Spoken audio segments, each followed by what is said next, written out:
Nous sommes en Genèse. Genèse chapitre 40, le verset 23. Genèse 40, le verset 23. Vous y êtes? Est-ce qu'on peut lire à haute voix ensemble?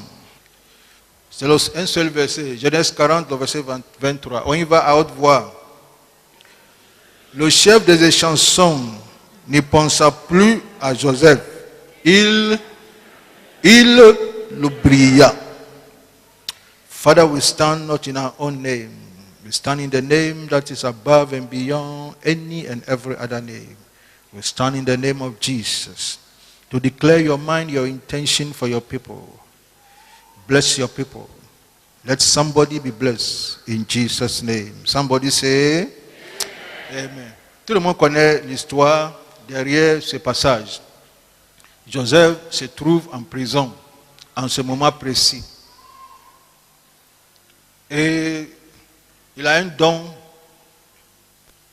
Non seulement il sait rêver, il sait aussi interpréter des rêves.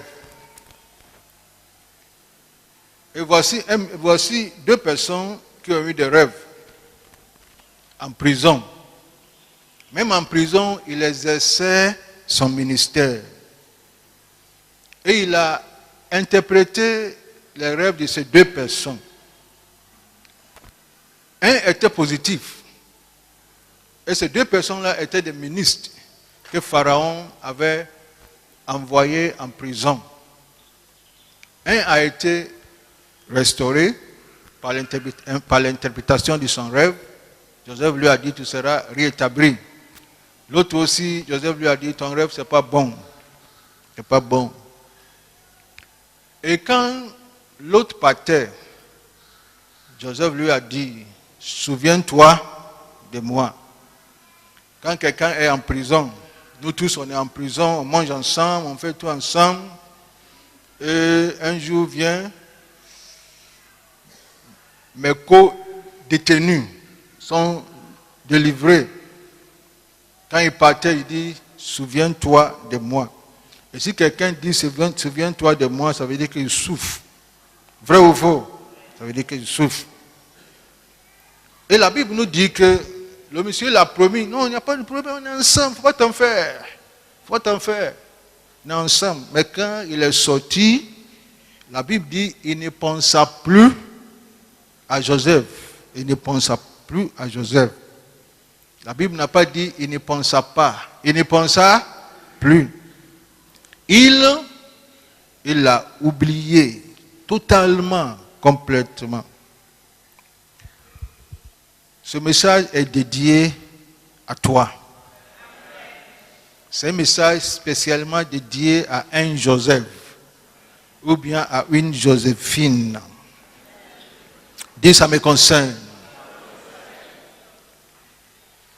Alors, Joseph fut pour un temps oublié.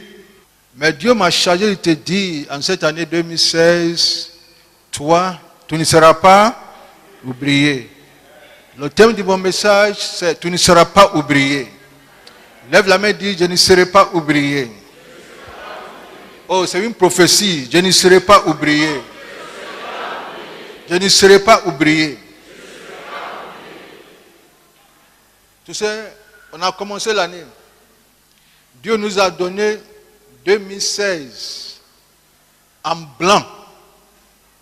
Est-ce que mon français est clair? C'est ce que tu dis là.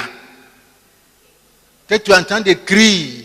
Tu es en train de faire écrire tes chèques. Dieu t'a donné ça en blanc. Je ne serai pas oublié. Quand tu dis ça, tu es en train de remplir toi-même ce que tu veux que Dieu fasse pour toi. Et en cette année 2016, Dieu se souviendra de toi. Amen. Joseph est tombé dans les oubrettes. Ça veut dire en prison. Renfermé dans un trou quelque part. Pour le diable, Joseph était politiquement éteint. Pour le diable, c'est fini. Pour son père, il était déjà mort. Alors on n'en parle même pas de Joseph. Pour ses frères, c'était la fin de cet ambitieux rêveur. C'est sa fin. Toujours, c'est toi qui rêves. Et chaque fois que tu rêves, tes rêves te favorisent par rapport à nous. Aujourd'hui, c'est la fin de tout rêve. Pour Potiphar, il serait à jamais mis aux oubliettes. Joseph lui-même voyait sa vision s'accomplir dans le sens inverse. Est-ce que mon français est clair? Il voyait sa vision s'accomplir dans le sens inverse. Parce que sa vision, c'est une vision de royauté. C'est une vision d'élévation. Maintenant, voici, dans un trou. Il se disait, ce n'est pas ce que Dieu m'avait montré. Ça c'est vrai, non? Ce n'est pas ce que Dieu m'avait montré. Voici ce que Dieu m'avait montré. J'avais vu la lune, le soleil et les 11 étoiles se prosterner devant moi. Je n'avais pas vu la prison. Il avait l'impression de recevoir le contraire de ce que Dieu lui avait promis. Est-ce que parfois ça t'arrive? Moi, parfois ça m'arrive. Où Dieu m'a montré quelque chose, une belle chose. C'est ce que je regarde, c'est ce que je vois. Et après, quelque chose m'arrive que je ne comprends pas. Dieu se souviendra de toi. Il avait l'impression de recevoir le contraire de ce que Dieu lui avait promis. La prophétie sur sa vie semblait aller à reculons. La vision de cette gerbe qui se levait et qui se tenait debout semblait mourir. Et la victoire semblait s'être éloignée de lui. Aujourd'hui même, son rêve devient un cauchemar. Et tu peux imaginer en ce moment en prison, quand il pense à ses rêves, le diable va lui dire, mon frère, laisse tomber, c'est fini. C'est fini. Qui connaît ce que Joseph a connu? Qui a une fois connu ce que Joseph a connu? Si tu n'as pas connu ça, tu n'es pas un homme. Mais je me pose la question, où était Dieu? Lorsqu'on mettait les menottes aux mains et des chaînes aux pieds de Joseph, où était Dieu? Où était Dieu lorsqu'on jetait l'innocent en prison? Où était Dieu lorsque les journaux de la place parlaient et attribuaient des faits que Joseph n'avait jamais commis et connus? Où était Dieu? Est-ce qu'à ce moment précis, Dieu était avec lui? Nous parlons. Est-ce qu'à ce moment précis, Dieu était avec lui? Mais pourquoi Dieu n'avait pas agi? Où est Dieu? Où était Dieu de la justice? Lorsque le mensonge est habillé pour paraître vrai et la vérité renversée. Où était Dieu de justice? Que signifie ce silence total de Dieu? Qu'est-ce que ça signifie? Joseph connaît la voix de Dieu.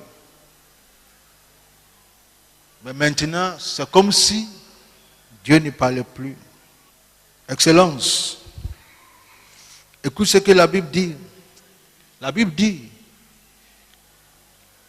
une femme peut-elle oublier l'enfant qu'elle allait? Et la Bible dit, et Dieu dit,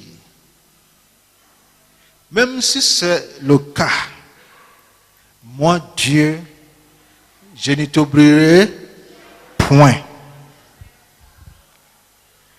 Le message que Dieu nous donne en tant qu'Église est ceci. Dieu se souviendra de toi. 2016 est l'année des souvenirs de Dieu à ton égard. 2016 est l'année des souvenirs de Dieu à ton égard. Lève la main et dis, en cette année 2016, Dieu se souviendra de moi. Dieu se souviendra de moi. L'expression Dieu se souviendra de toi ne veut pas dire que Dieu t'avait oublié. Non, c'est un langage spirituel. C'est une expression prophétique qui veut tout simplement dire qu'en cette année 2016, Dieu te mettra à la une. Oh, dis-moi Amen. Dieu te mettra à la une. Il fera de toi un centre d'intérêt et d'attention publique. Ça veut dire que la Côte d'Ivoire, la sous-région et l'Afrique tout entière entendra de ton témoignage. Dans les Woro, dans les taxis, dans les avions, dans Baka, on parlera de ce que Dieu a fait pour toi. On parlera. Les gens qui ne te connaissent pas vont parler de ce témoignage.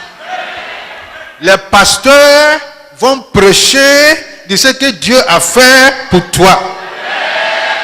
Ça sera un témoignage pour les pasteurs, pour leur illustration. Et les pasteurs d'Abidjan, quand ils voyagent pour prêcher, ils vont dire, mais je connais quelqu'un. Je connais un homme, je connais une fille. Voici ce que Dieu a fait pour elle. Et peut-être même ce pasteur, même là, il ne te connaît pas. Mais il a entendu parler des bienfaits et du haut fait de Dieu qui sera manifesté dans ta vie. Qui a saisi cette révélation? Dieu se souviendra de moi.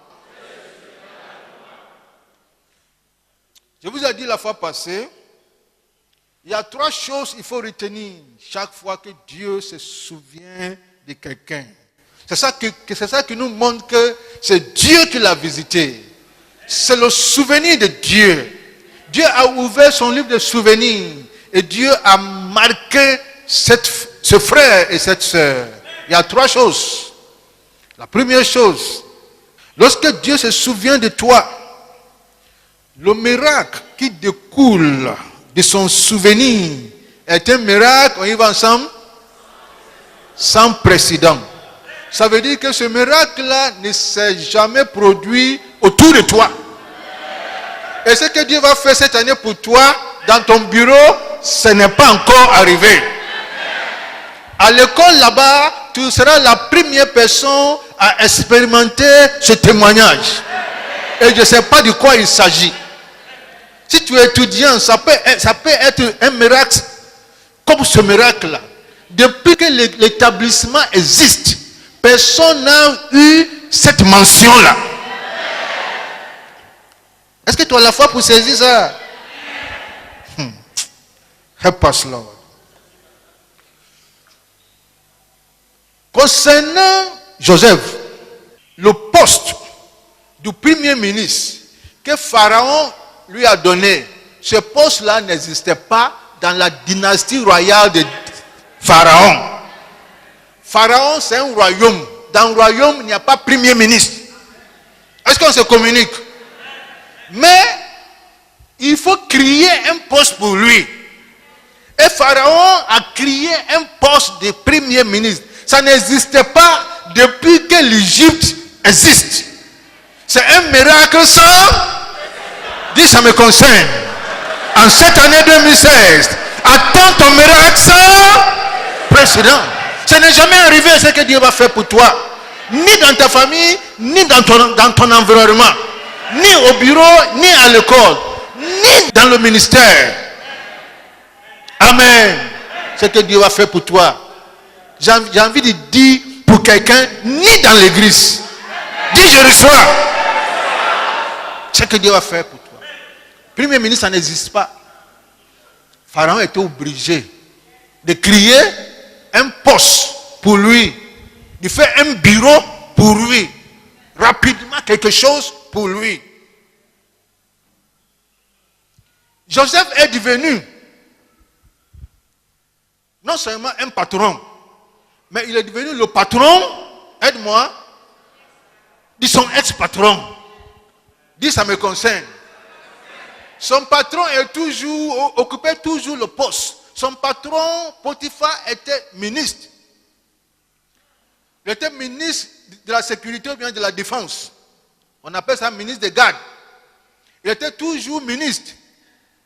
Quand Joseph était son esclave, c'est lui qui a acheté Joseph. Il était toujours ministre. Le jour où Joseph est devenu premier ministre, il était toujours ministre. C'est un miracle sans précédent. Ça dépasse tous ceux qui sont autour de toi. Cette année 2016, Dieu se souviendra de toi. Tu vas expérimenter ce miracle. Amen. Le 31 décembre, il a dormi en prison. Le 1er janvier, il dort où? Il dort au palais. Dis, ça me concerne. Ça me concerne. Il n'a pas dormi au palais en tant que travailleur du palais, en tant que nettoyeur, de balayeur du palais. Il a dormi au palais en qualité de premier ministre.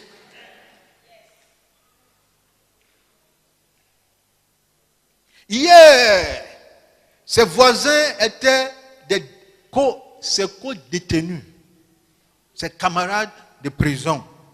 Aujourd'hui, c'est Pharaon lui-même qui est son voisin. En cette année 2016, tu changes de voisin. Tu changes de voisin. D'en bas en haut, tu changes de voisin. En cette année 2016, Karabo Shatakabayanda.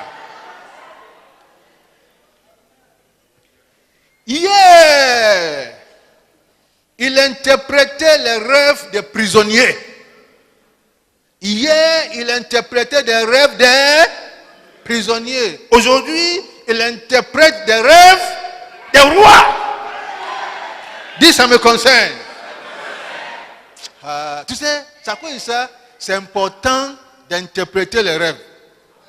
Il faut commencer en interprétant des rêves des prisonniers. Comment ça? Alors que tu interprètes leurs rêves, ça va aller, voici, tu seras sorti, toi aussi, voici ce qui va se passer. Interprète les rêves des prisonniers. Mais tu ne vas pas toujours interpréter les rêves des prisonniers. Il ne faut pas commencer par interpréter des rêves des rois. Commence par ici. Hier, il interprétait des rêves des prisonniers. Aujourd'hui, il interprète des rêves des rois. Pharaon va le connecter à ses pères. Quand quelqu'un fait un rêve, il ne comprend pas. Pharaon dit, il ne faut pas avoir problème. Il ne faut pas tuer tes magiciens. J'ai un gars là, il n'y a pas de rêve sur la terre. Quel que soit qui t'a montré ce rêve-là, que lui ne peut pas interpréter. Paye son billet, il vient chez toi, il va interpréter son rêve. Alléluia. Tout ce que tu fais en cachette où personne ne voit, en cette année 2016, ça sera à la une. Tout ce que tu fais pour Dieu en cachette, cellule avec une personne, ce que tu fais en cachette où personne ne voit, en cette année 2016, ça sera à la vue des pharaons. À la vue des pharaons. Tu vas faire 101 avec des pharaons. Alléluia. Lève la main et dis, c'est ma saison. C'est mon temps. C'est mon tour. 2016. C'est mon année de souvenir de Dieu. À mon égard. Le regard de Dieu sera porté sur moi. Il y a plusieurs personnes sur la terre. Mais en cette année, les regards de Dieu seront portés, projetés sur un individu dans l'Afrique de l'Ouest, en Côte d'Ivoire, à Abidjan, dans la commune de Cocody où tu habites. Et ça sera vers toi, dans ta maison. Dieu dépassera tout le monde et il viendra chez toi, Bishop. Dis, c'est ma saison. C'est mon temps. C'est mon tour. Hey, on ne va pas pleurer tous les jours. N'est-ce pas? Victoire, on ne va pas pleurer tous les jours. Il y a un jour aussi pour célébrer. Il y a un jour pour célébrer. On ne va pas organiser les mariages des autres tous les jours. En cette année 2016, on va aussi organiser notre mariage. Amen. Et on ne va pas accompagner les gens à l'aéroport tous les jours. Nous aussi, on mérite quand même. Ou bien, nous aussi, on doit les accompagner à l'aéroport. On doit rentrer et on doit sortir pour dire au revoir aux gens. N'est-ce pas? Dis, ça me concerne.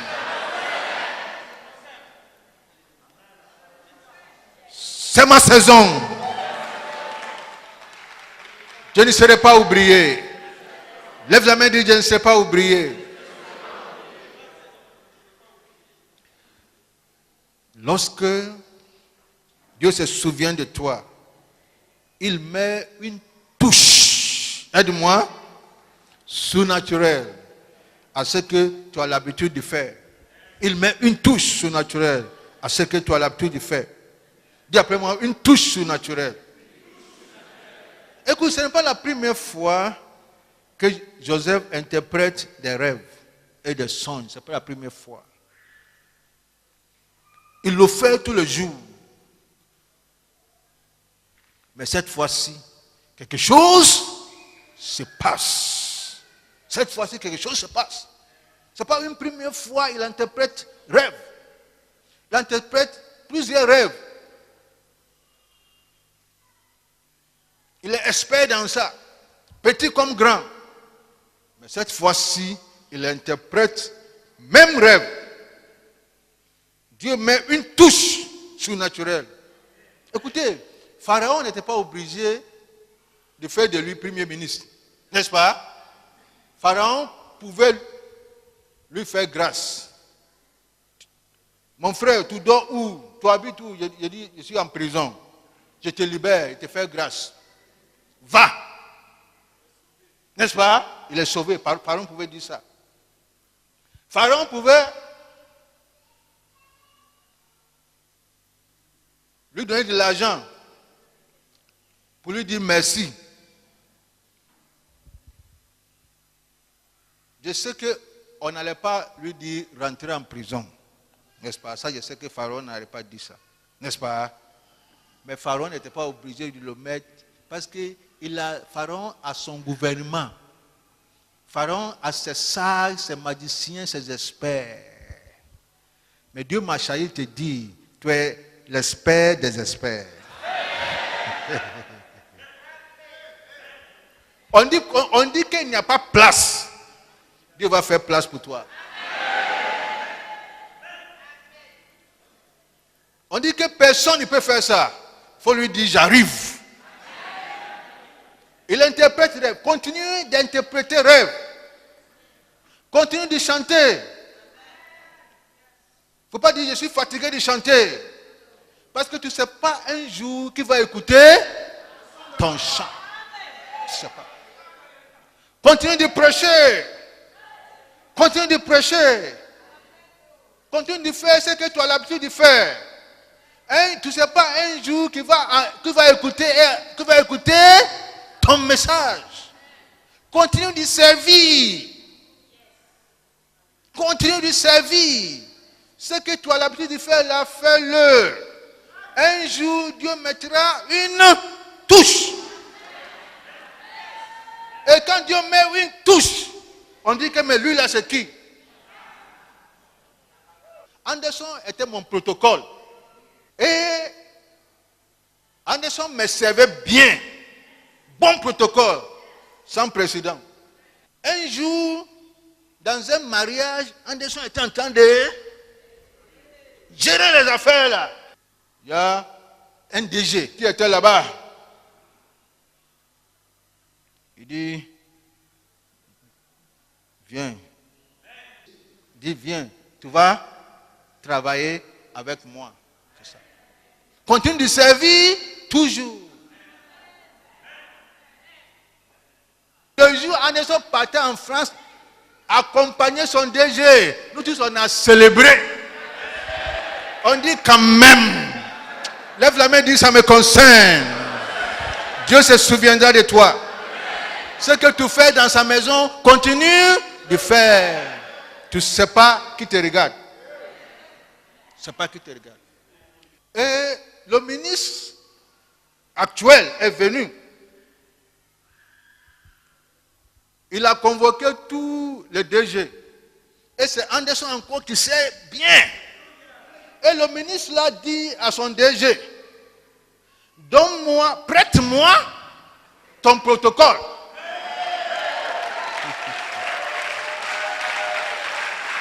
Les Borokata. Prête-moi ton protocole.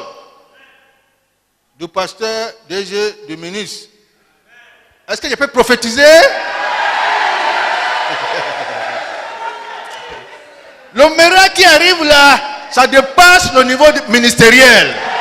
Ça va au niveau présidentiel. Amen. Continue de servir. Il y a des gens, ils se croient grands pour servir à la maison de Dieu. Tu sais, c'est facile de servir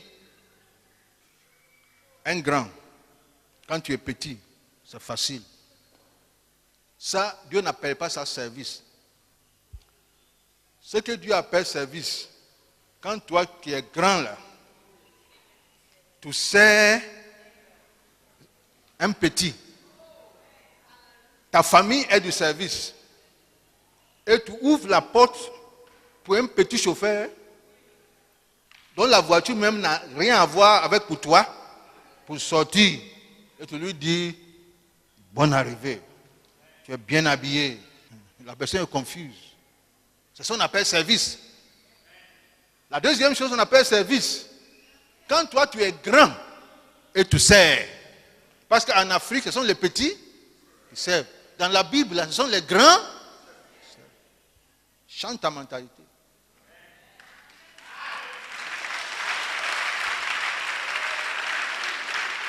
À toi les meilleurs fruits, disons dit que montagne.